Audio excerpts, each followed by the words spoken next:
très heureux de vous retrouver dans le cadre du cours numéro 4 sur le thème la nation.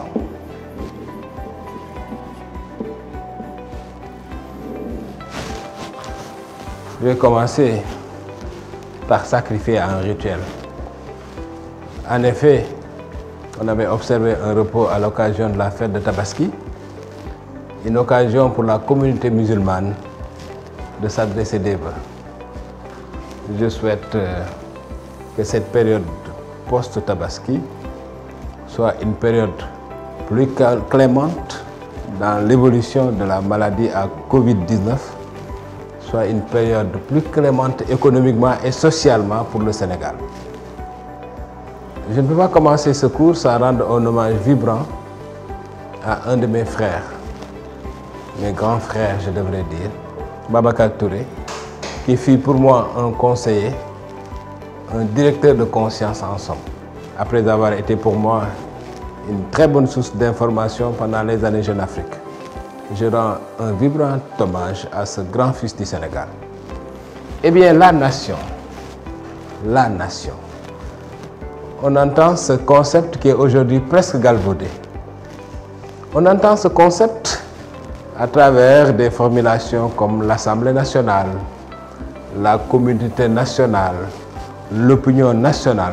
Qu'est-ce que la nation? En définitive, si on veut tenter une définition exhaustive de la nation, on dira que la nation est un ensemble de personnes important, un ensemble de personnes vivant sur un même territoire, conscient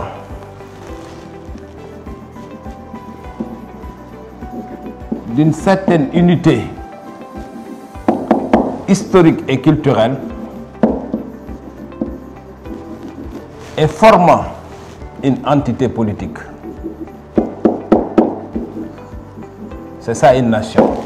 Un ensemble de personnes vivant sur le même territoire, conscient d'une unité historique et culturelle et formant une entité politique. Traditionnellement, en sciences politiques, on définit la nation de deux manières différentes. Il y a d'abord la définition objective de la nation. C'est ce qu'on appelle la conception allemande portée par Johann Gottlieb Fichte. Cette conception de la nation dit ceci: la nation est un ensemble de personnes liées par la même langue,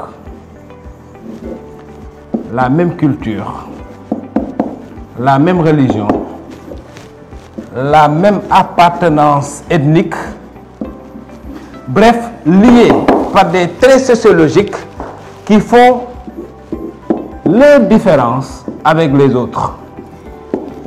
C'est ce qu'on appelle la conception objective de la nation, la conception allemande de la nation. À côté de cette conception objective, il y a une définition subjective de la nation, communément appelée la conception française de la nation. Cette conception est théorisée par Ernest Renan. Ernest Renan pense qu'au-delà des éléments objectifs qui peuvent lier les hommes, les membres d'une même nation, il y a un élément subjectif qui est le ferment, qui est le ciment de la nation. C'est ce qu'il appelle le commun vouloir de vie commune. Commun vouloir de vie commune. Renan pense que pour que des individus forment une nation, il faut qu'ils brûlent de la même passion. Il faut qu'ils éprouvent la nécessité, le désir, le besoin, la volonté de cohabiter. C'est ce qu'on appelle la conception subjective de la nation. à partir de ces deux définitions de la nation, on peut faire très clairement la différence entre la nation et des concepts connexes. La nation est différente du peuple. Le peuple est un groupe d'individus vivant dans le même pays, soumis aux mêmes lois. C'est des individus qui peuvent venir de différents horizons pour fonder un même peuple. De ce point de vue, la nation est différente du peuple parce que pour constituer une nation, il faut avoir la même origine et provenir d'un même État ou fonder un même État. La nation est différente de la population. La population, c'est la nomenclature des personnes vivant sur un territoire. La population est formée d'individus venant de un peu n'importe où, n'importe comment. La nation est une notion plus cohérente que la notion de population. On ne peut pas parler de la nation sans parler d'une des dérives liées à l'identité nationale, au sentiment national, qu'on appelle le nationalisme.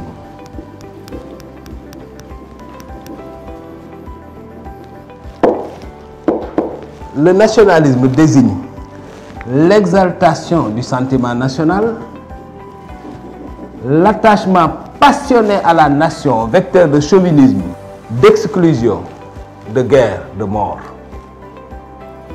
Mais autant le nationalisme est dangereux, autant le patriotisme est constructif.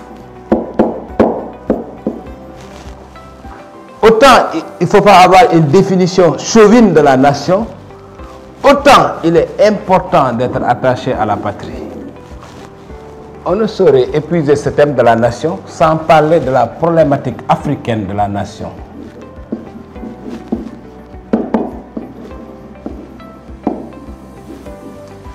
Il est communément admis qu'en Europe, la nation a précédé l'État et la nation a généré l'État. L'État est venu se poser sur des nations préexistantes.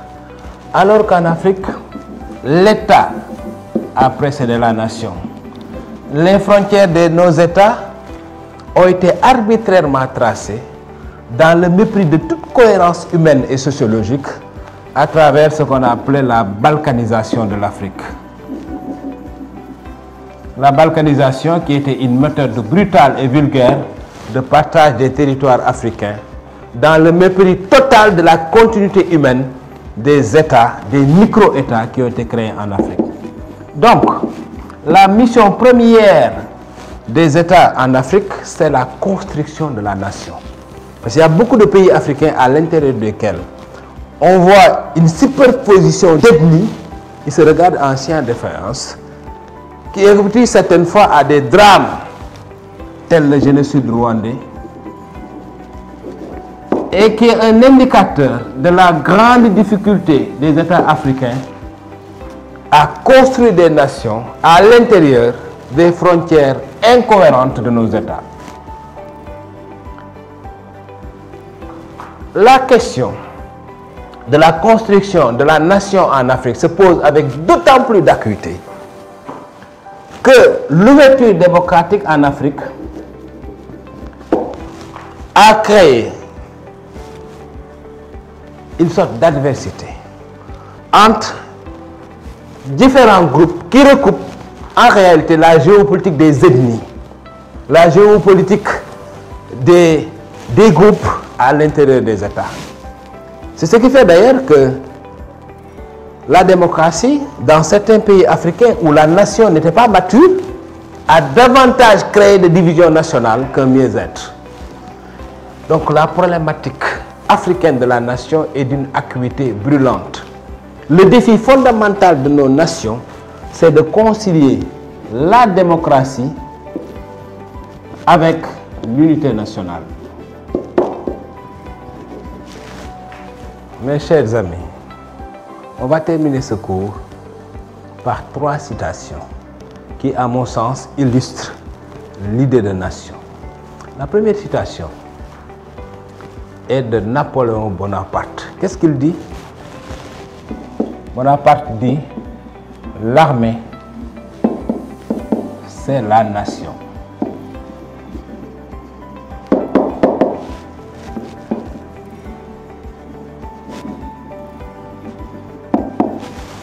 Définition martiale de la nation.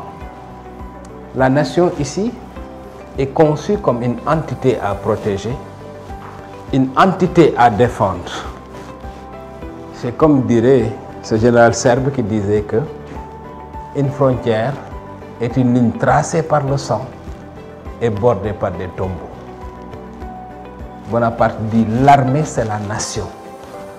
Cela veut dire qu'il n'y a pas de nation sans armée. Il n'y a pas de nation sans capacité d'autodéfense. Il n'y a pas de nation sans le pouvoir de triompher de la menace provenant des autres. Bonaparte dit: l'armée, c'est la nation. On va passer à une autre définition de la nation. André Frossard dit ceci: la nation est une famille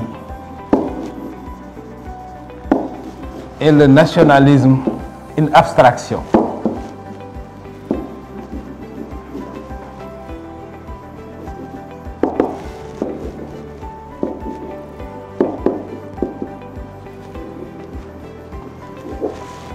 La nation est une famille, la nation est un groupe d'individus animés par le commun vouloir de vie commune, partageant la même histoire, la même culture, la même géographie. Le nationalisme est une abstraction parce que le nationalisme est un sentiment. C'est le sentiment que sa nation est supérieure aux autres. Voilà une très belle définition de la nation et du nationalisme. Une nation se sauve et ne se venge pas.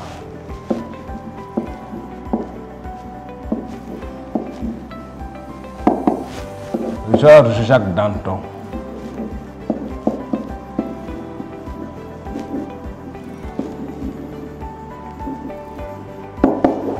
Voici une très belle pensée qui pose la problématique du réflexe de survie nationale. Même quand une nation attaque, c'est pour se défendre. C'est un réflexe d'autodéfense en fait. Pourquoi ces pensées autour d'une certaine idée de guerre autour de la nation? Simplement parce que la nation, le territoire, l'État ne se donne pas.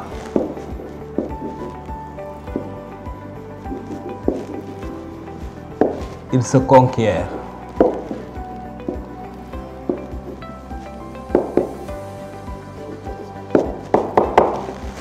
Voilà une idée sur laquelle je vous invite à réfléchir.